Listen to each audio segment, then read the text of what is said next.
জীবনেও পরিকল্পনা করতে পারিনি, কিন্তু ম্যাডামের সাথে আজ দেখা হয়ে আমি ম্যাডামের ফোনে তোমার ছবি দেখতে পাই, তোমার খোঁজ খবর পেয়েছি ভাই। আমি আজ অনেক খুশি ভাই। কি ব্যাপার আরিফ, মনে হচ্ছে তুমি তোমার ভাইকে চিনতে পারতেছো না? এটা তো তোমার ভাই, তাই না? না না প্রিয়া, উনি কেন আমার ভাই হবে? উনি আমার কেউ না, আর ওনাকে তো আমি চিনতেই পারতেছি না। উনি অযথা কেন আমার ভাই বলে দাবি করবে? আর ওনাকে আমি চিনি না। শোনো আরিফ, এত খামখেয়ালিপনা কথা বলো না, ঠিক আছে? যেটা সত্য সেটাই বলে দাও। এটা তোমার ভাই, সেটা স্বীকার করো। কিন্তু তুমি তো আমাকে বলেছিলে যে তোমার ফ্যামিলির সবাই নাকি একটা কার অ্যাক্সিডেন্টে মারা গেছে, কিন্তু উনি তো এসে দাবি করছে যে উনি তোমার ভাই। তাহলে তুমি কেন স্বীকার করতেছো না যে উনি তোমার ভাই? না মানে প্রিয়া, উনি উনি হচ্ছে আসলে আমার বড় ভাই। আসলে প্রিয়া, আমি তোমার কাছে অনেক কথা লুকিয়েছি এবং মিথ্যা বলেছি। ওই যে বলছিলাম যে কার অ্যাক্সিডেন্টে আমার ফ্যামিলির সবাই মারা গেছে, না, এটা মিথ্যা কথা বলেছিলাম। আসলে কেউ মারা যায়নি।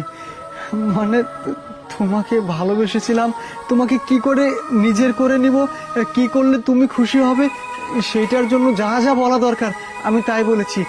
মানে গ্রাম থেকে যে আমি একটা গরিবের সন্তান উঠে এসেছি, তুমি এত বড়লোক ঘরের একটা মেয়ে, তোমার সাথে সম্পর্ক করেছি। তুমি যদি জানতে যে আমার ফ্যামিলিতে আমার বাবা মা ওনারা আছে, গরিব মানুষ, তাহলে সম্পর্কটা তুমি ছিন্ন ভিন্ন করে দিতে। এই ভয়ে আমি তোমার কাছে এগুলো লুকিয়েছি। বিশ্বাস করো, তোমাকে আমি অনেক ভালোবাসি।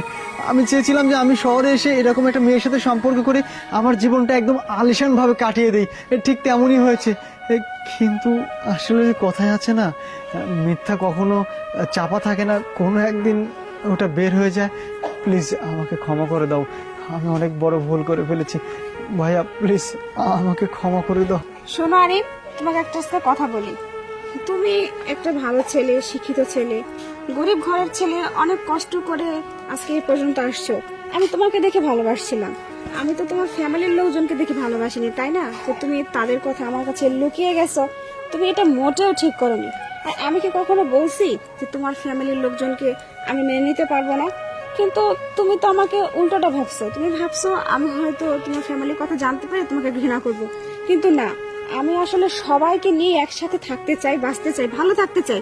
এমনকি আমি তো এটা পর্যন্ত বলছিলাম যে চলো আমার বাবার বাড়ি থেকে থাকি, কিন্তু তুমি তো সেটা করলে না। তুমি আমাকে নিয়ে আলাদা থাকলে, আর তোমার নিজের ফ্যামিলির কথাও তুমি লুকিয়ে গেলে। আমি এটা কখনো আশা করিনি। আচ্ছা যাই হোক, যা হবার তা তো হয়েই গেছে। তুমি যে ভুলটা করছো না, এই ভুলটা আর করো না। এখন যা হয়েছে সবকিছু সূর্যে নিয়ে সবাই মিলে একসাথে থাকতে হবে, বুঝছো? আর শোনো, আমরা না এখানে দেরি না করি, চলো এখনই রেডি হয়ে আমরা বড় ভাইকে নিয়ে গ্রামের বাড়িতে যাই। ঠিক আছে, চলো ভাইয়া।